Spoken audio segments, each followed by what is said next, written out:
Chapter 18. The sun dropped below the buildings, staining the western sky in peachy shades fading into velvety blue. The first stars twinkled in the east, and the desire to wish on them like my mother taught me as a child welled in my chest. As I ached for the home I'd left so long ago, I wondered where the unbidden feelings came from. Is this game replicating female hormones? Then the delectable aroma of home cooking filled my nose. I followed it north, up the street and across Rushton to a little cafe. While nausea might have ruled my digestive system in the outside world, my stomach roared in River City. A man standing just inside the door flung an arm near my face to bar the way. I pulled up short, confused. "Private party, halfling. There's an eatery for your kind 2 blocks over, and don't let me catch you trying to get in here again. I'm only giving you the benefit of the doubt because you're a noob. Now piss off, you fucking nobody." Rude, sure. But what did I expect? Welcome to the Mafia hood. It wasn't a good time to get into a scuffle, so I backed off and scanned the street to where the man had pointed. Where the fiery street lights in this district cast halos on the ground, the other side of the street was dimmer. A check of my map revealed a possible reason. The street corner on which I stood was the border separating the human from the halfling district. I didn't know the reason for the difference, but the logic struck me as sound. It seemed a little more old-fashioned on the opposite corner, a little less refined. I crossed back over to my race's side of the street, where shorter lampposts and squat buildings greeted me. When I cast my gaze back to the restaurant, the guy smirked and flicked his hand to reinforce his earlier sentiment. "What? Across the street isn't far enough for you, dimwit?" Aggravated and hungry, I stomped down the street with my fists clenched at my sides. I'd just ignore that chasm in my gut while I hunted down a suitable joint on the halfling side of the street, even if the architecture was a bit more run down and the street lamps more irregularly spaced. Worn-out apartment buildings nestled up to wooden Victorian homes with peeling paint, but the whole street looked tired. I hoped Midtown, where the mentor said I could find rentals, would prove a bit nicer. If I'd been raised a woman, I might be a little nervous to walk alone in the area. Realizing this, I strolled with my head high and senses on alert, trying to project a confident image. I quickened my pace as some voices echoed from a nearby alley, mostly male, rough laughter, glass breaking. Yeah, not good. I stomped along, trying to project a larger, more fearsome image than I presented, willing them to ignore me as I passed. All I wanted was a hot meal and a place to rent for the night so I could read what existed of my player's manual and review what the halfling mentor taught me about races and rackets. I needed a plan. So I crossed the alley, which was when young human men and a solitary female burst from it to surround me. Sideways it is. I let out a silent sigh, steeled my resolve, then clutched my hips and glared at them, hoping it passed for a feminine gesture. "Hey, girlie, where you going?" asked a lanky one in a red jacket. "Hey, hun, it's getting late to be out by yourself. You should let us escort you home, yeah?" This one was burlier, with long, messy hair. A hand ran over my ass, then a low, mean chuckle tickled one ear. The idea that this bastard probably had to bend over to do it irked the shit out of me. He was tall, like he should be in a park playing basketball. "You looking for a date, maybe?" "Nope, just on my way to grab dinner, that's all." I made as if to keep walking, chin up, face stern. One guy grabbed the bag off my back, sliding the straps off like he'd done it 100 times. He probably had. I glared at him, bringing up the inspection bubble. Not much to see. They were all higher level and tagged with the same red bird icon in the bubbles next to the name Blood Talons. I focused on that label for a moment, and a new bubble appeared. Street gangs in River City are a feeder system for the mafia families. They squabble for territory, and most specialize in low-level crimes. Sometimes gang members get noticed by the families and... The lone girl shoved me to the ground while I was preoccupied with reading my info screen, and I let out a surprised woof of air. The extra padding didn't save my ass any of the pain from the unforgiving concrete. Didn't save me from losing 5 HP for the tumble either. Crap, that was pathetic. I needed to pay attention to my surroundings, not the pop-ups. "Well, look at this. Girlie's loaded. Where'd you get all this cash, sweetie?" He held up the bucks I'd earned that day, plus the bonus cash I'd been given by the GM. Fuck. He stuffed away the wad. What I'd been hoping to keep in reserve for emergencies lined his pocket instead. That pissed me off. I fucking hated bullies. Yeah, how's a cute little thing like you get that much in bucks so fast, level 2? The blonde leaned down close, leering as he tugged at the front of my blouse to drag me to my feet. Buttons popped, and fabric tore down one side. I earned it. Running errands, I spat, hating what they were implying with their knowing looks and lascivious grins. Was this really what women went through, even now? Maybe a female character had been a bad choice in a hardcore game like Mafioso. I'd heard female counterparts in the military discuss the instructions they'd received for handling feisty males, procedure, protocol, and while I'd taken out my share of assholes, this was new territory. "I've got an errand for you, sweetie." He chuckled, and the others echoed the mean, low sound, gathering in a semicircle as he pushed me hard up against the brick of the alley. My head snapped back, ringing my bell good. It hurt, like actually hurt. Another system message bubbled up, informing me I'd lost more HP. They laughed as they shoved me all around the alley. I fell over heaps of rubbish, skinning my knees and palms. Punches rained down on my ribs and cheeks as hands snatched at my tattered clothes. All the while, my sad HP count drained. Shame be damned, I yelled for help, because, no shit, 7-on-1 at level 2 was not something I was equipped for. Blood cut a warm river down my face, and I wiped it from my eyes with the back of my hand. I looked to the punky girl, who stood back a little from the fray, hoping to appeal to her sense of sisterhood or some shit. "Come on, you're going to let them do this? You're just going to watch?" "What?" She rolled her eyes, hands in her pockets as she strolled over. "You're expecting sympathy in River City?" She pushed out her bottom lip and let out a mocking whine. "Too tiny to take care of yourself? No friends around to help you?" Her face morphed into a twisted, sideways smile, and I knew I'd pleaded with the wrong bitch. Her hand whipped out, and I caught a flash of silvery light off a small blade.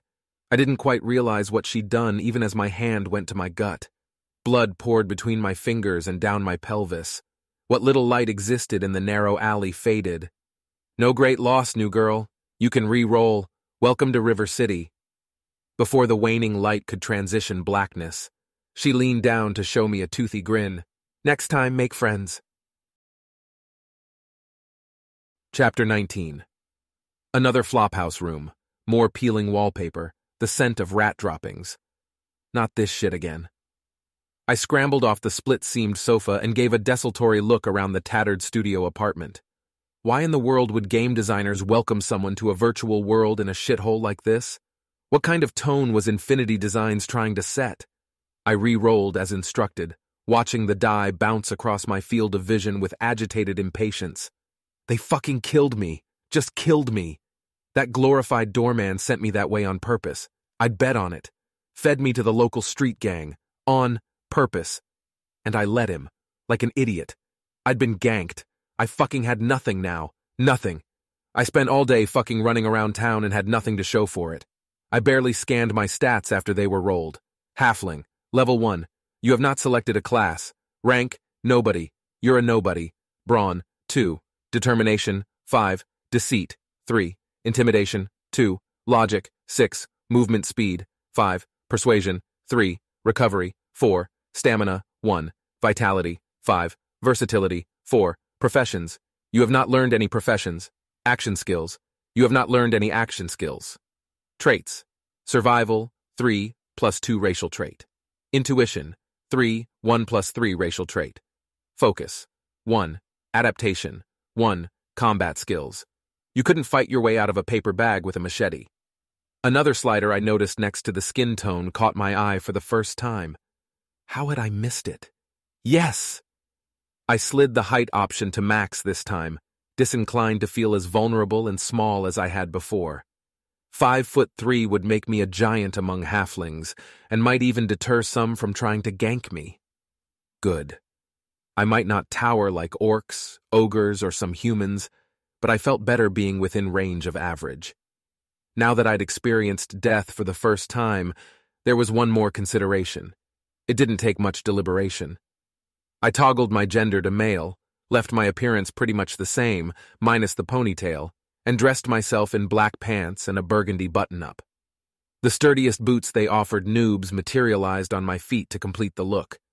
I went with a simple messenger bag to sling crossbody, then I was out of there. The next piece was tricky. If I used the same name, would the NPCs I'd encountered know I was the same person? Did they have any concept of how players were different?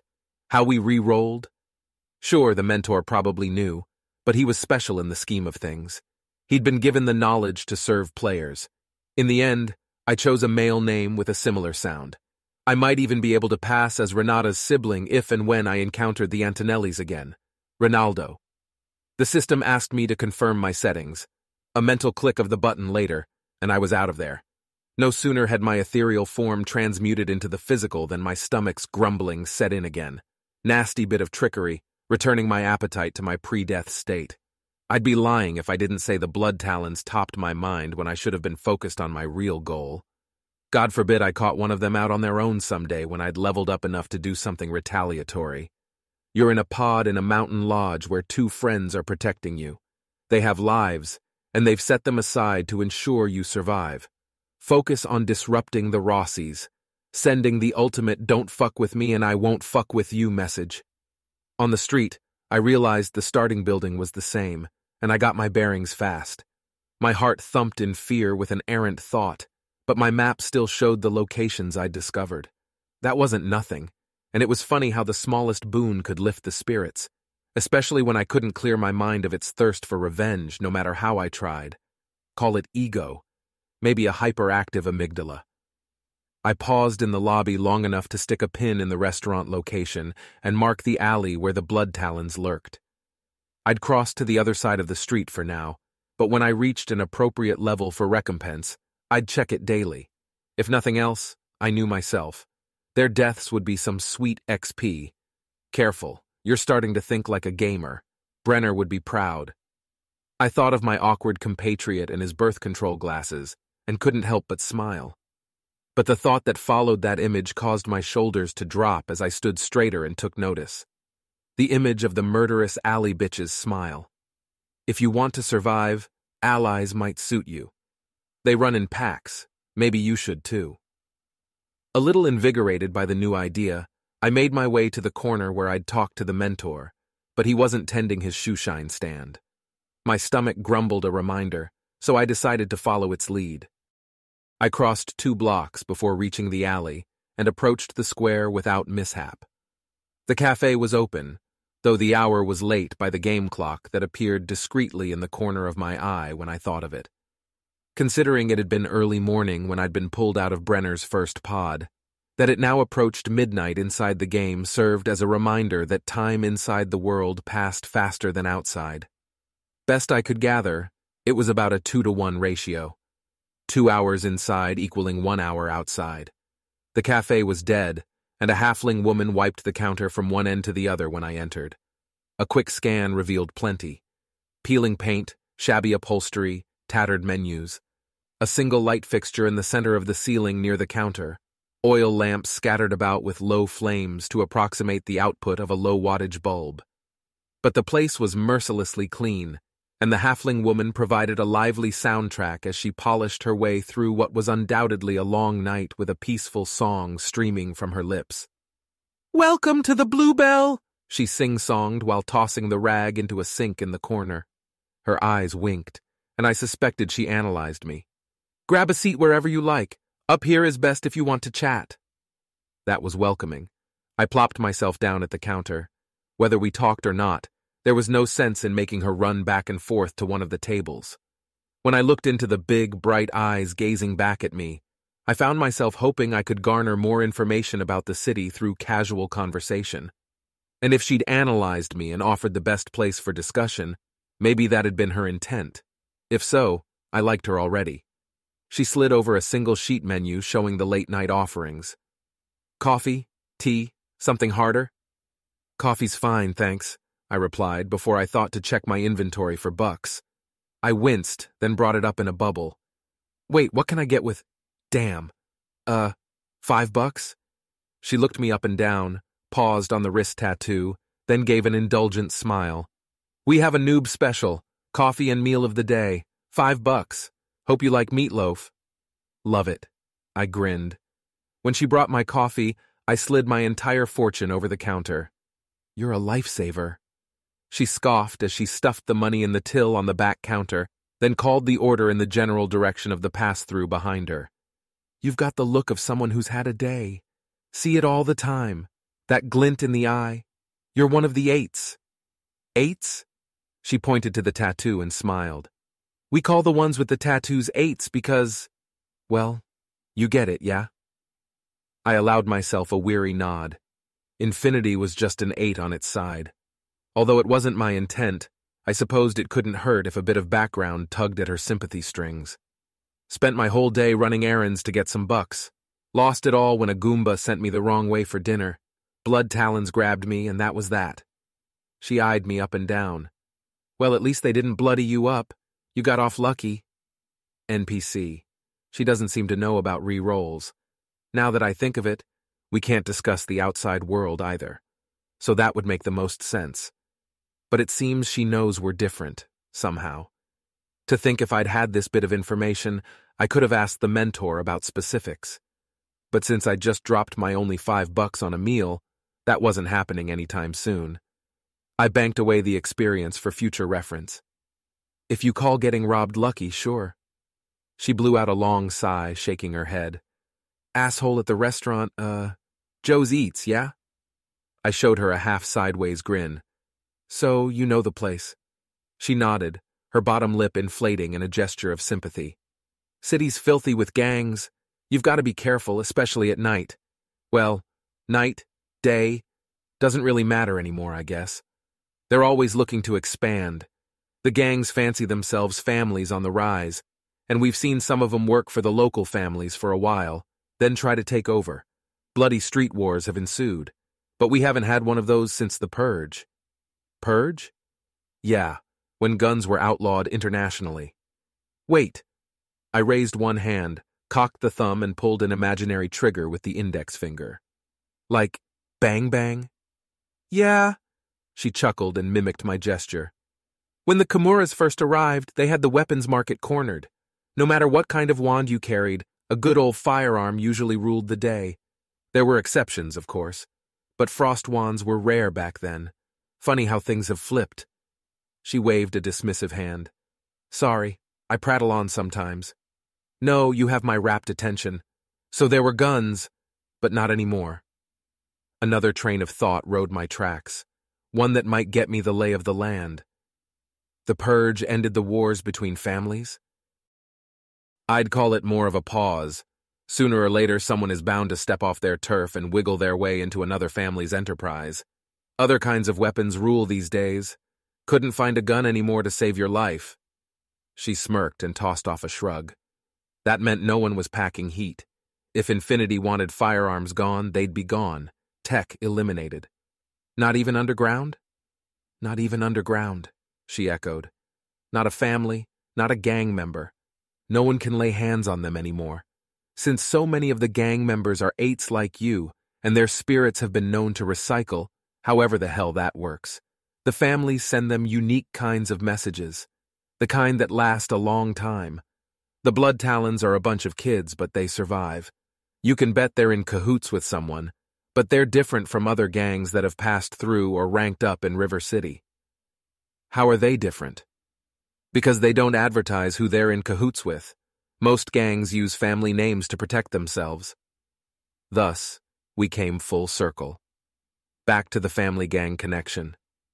In light of the circumstances surrounding my first in-game death, a thought occurred. I cocked an eyebrow.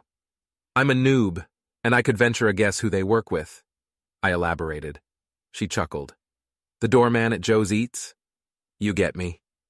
The coffee was good, rich, creamy, and sweet, a shot of fortification. She topped up my mug when I knocked back half. When she leaned close, a finger of her free hand brushed an errant hair over one ear to reveal a bruise on her right temple. Talons dust you up too? I tapped my temple. She laughed. Not lately. I kickbox. Got that at the gym. She made a playful feint. Pow pow.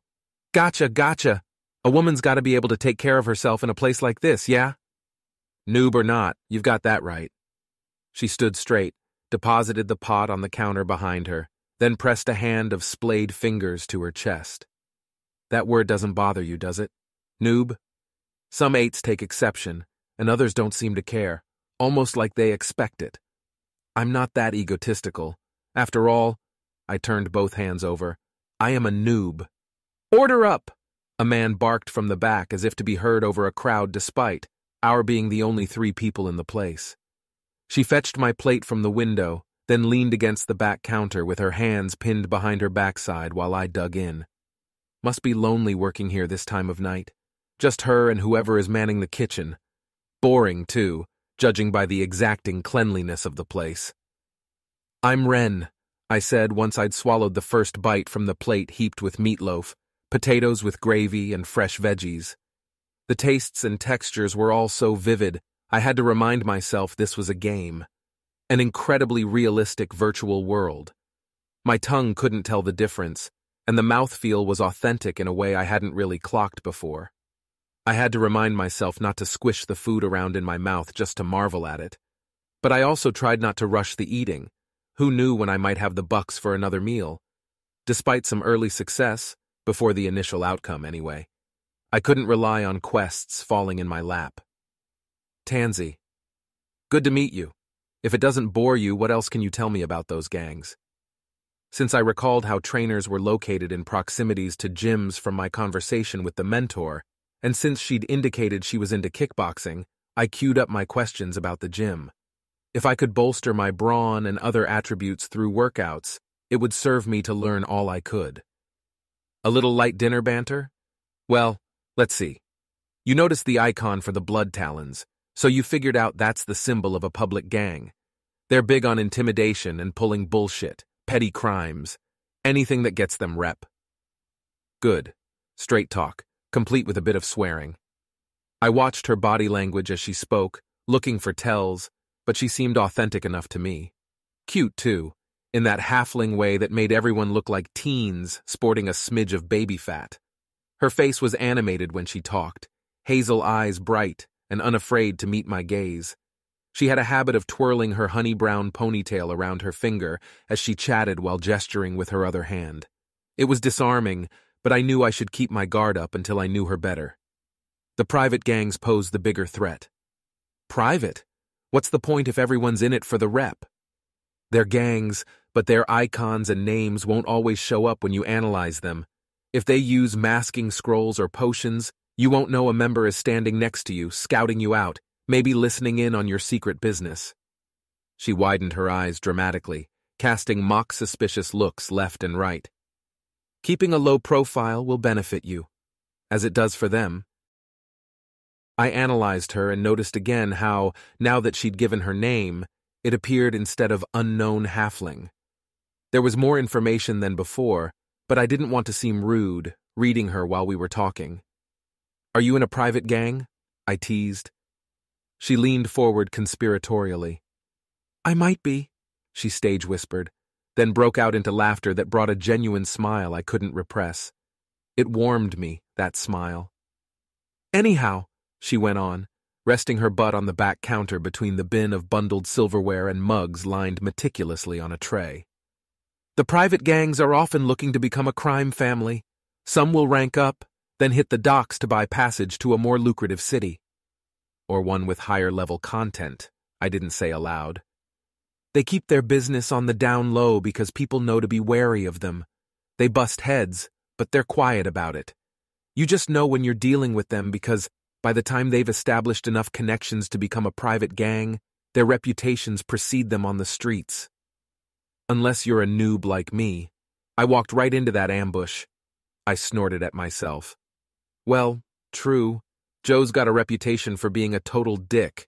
He's one of Don Antonelli's. I doubt you're the first person he's sent into a trap. If that's true, then the blood talons might be serving the Antonellis. A lot of people have wondered about that. Of course, it's possible he just takes kickbacks from the gang. They'd level up their lowball members the easy way. I was sad to see the last of my tasty meal disappear with my final forkful. Tansy whisked away my empty plate, but she returned with a slice of nutty pie and a ceramic stein of something frothy that didn't look like beer to me. Not the usual kind, at least. Dessert. Comes with the noob special. Forgot to mention it. I had my doubts about the veracity of the claim, but I was too grateful to question the windfall. I took a slug of the beverage and was likely wearing a foamy mustache when an orc lumbered through the door. I hastily wiped my face on the back of my hand. I wanted to focus on the new arrival, but the incredibly delicious taste of Tansy's concoction had the hairs on my arms and the back of my neck all standing on end. Holy fuck, what was that? Oh, and by the way, what is an orc doing sauntering into a halfling joint like he was the King of England? Or Prince of River City, at least. Dude was wearing a coverall, for Christ's sake, not a crown and scepter. His gaze hardly touched me as he stomped up to the counter to cock his chin at the woman with nary a word to explain his smelly presence. A badge adorned the pocket of his outfit, but I couldn't read it from my angle. Tansy rolled her eyes with obvious disdain. "Daddy! The brood is here!" she yelled toward the pass-through while maintaining a glaring locking of the eyes with the giant. The graying halfling man in cook's whites shuffled in through the swinging kitchen door. He shoved a paper bag at the orc's gray-green hands. The hulking interloper snatched it away. "All here?" "It always is," the man muttered, turning back to the kitchen with a shake of his head. He was done with the brief interaction, and the orc wouldn't get anything more from him that night. He wore the air of a man who'd seen enough and given in only so far as he had to. I flashed a glance at the orc, but there wasn't much to analyze, and I had no clue what the badge meant. Probably a company logo, but I couldn't read whatever language was engraved on it. The orc's lips peeled back to reveal grungy yellow teeth replete with foul breath when he leaned into my personal space. "Halflings should know when to keep their eyes down," he growled, and I fought the urge to retch up my wonderful meal from the stench. Tansy rescued me with a cheerful, "Send Bowminster all our best, but don't bother my customers." She cocked her head pointedly toward the door. "Trash is lined up in the alley like always." The orc leered as he lumbered back out with his fee. "Protection racket?" I asked, poking at the pie with my fork. My appetite had flown the coop, but my stomach's hopes swelled when Tansy doled out a dollop of whipped cream on top, as if the orc had never arrived. She nodded, then shook her head in resignation. "Typical. Orcs, huh? He's just muscle. He works for Lyle Bowminster.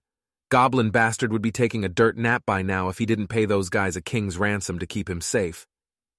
I tagged the note in my conversation log, another tidbit I might need if I was to keep afloat here. The big picture was still pretty foggy. I longed to ask more questions but didn't know the right ones yet, and I didn't want to offend Tansy by treating her like a mentor. If our chat veered into personal business, she might clam up for good. I hadn't scored enough brownie points to be invasive. That was Psychology 101, never mind game mechanics. I went for the redirect. "So I was going to say, whatever this is, it's fucking amazing." The pleased smile lighting up her features was worth abandoning the dig for intel. "It's my own special off-menu blend. We just call it the Tansy Brew." "Well, cheers." I lofted the stein and gulped back more. She gestured to her upper lip. "You've gotta—" I chuckled and swiped the foam away. I couldn't keep myself from gulping down the rest and ended up mourning the empty mug. Tansy watched me with a keen eye, but when I didn't say anything, she filled the silence. "No messages? You didn't get a buff or anything from that?" Thinking I might have missed something, I hesitated and then scanned back through my log. No. Was I supposed to?" Her expression fell. She thumped the side of her fist on the counter and sighed. "I was hoping, trying to replicate a lost family recipe." She collected the empty mug, poured me another coffee, then stood for a long moment staring into the dregs of my brew mug, brow pinched. I couldn't stand how unhappy she looked. "It's good, though." She shook her head. "Not good enough. We used to be famous in the halfling community for the quality of our buffs. Now—" The shabbiness of the cafe's interior spoke for itself. I didn't quite know what to say to comfort her, but I made a note to ask about buffs whenever her spirits rose again.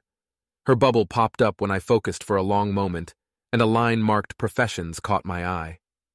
You rank in alchemy. Are you a wizard too? I teased, hoping to lighten the mood. She scoffed. Any decent cook or bartender ranks in alchemy, comes with the territory.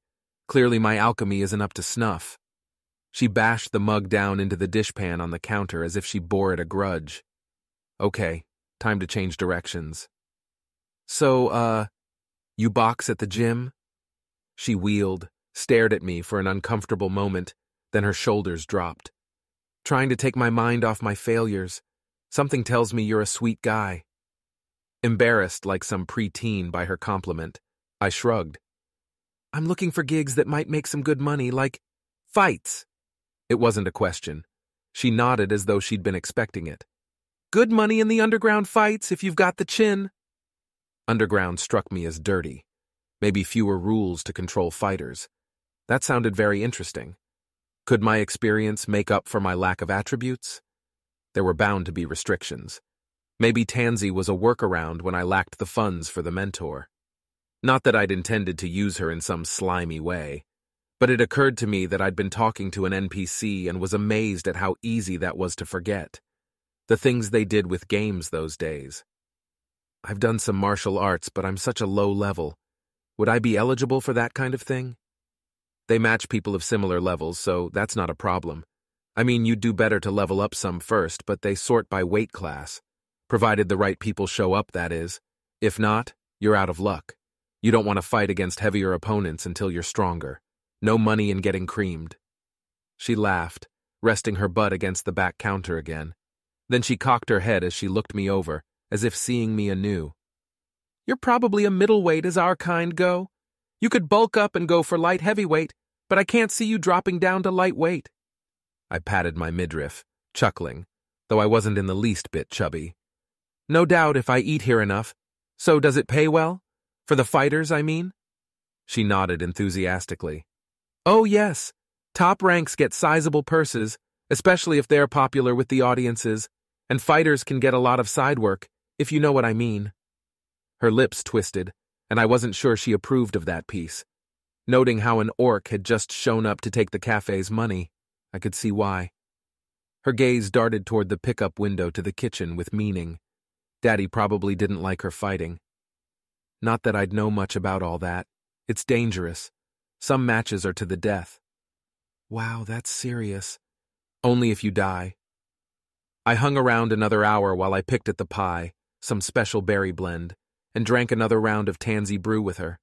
Her dad made grumbling sounds from the kitchen in lieu of comment, but he didn't come out to shoo me away from his daughter. That was something, I guessed. I gathered my empty bag, then headed toward the door. Tansy stopped me halfway there. So, hey, why don't we add one another to our friends list? She suggested. It's a rough go here when you don't know anyone. Bingo. What had I been thinking before I walked in? That I could benefit from some allies. And here, the game was dropping one into my lap. Maybe. Sounds like a plan.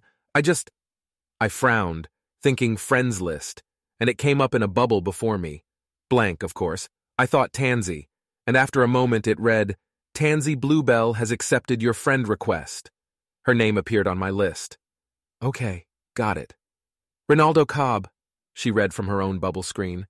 Ren is fine, please. I spelled it for her. Okay, why the W? I just like it better. Her lips turned down in that I get you kind of way, then she bobbed her head. I'll tag you as Ren.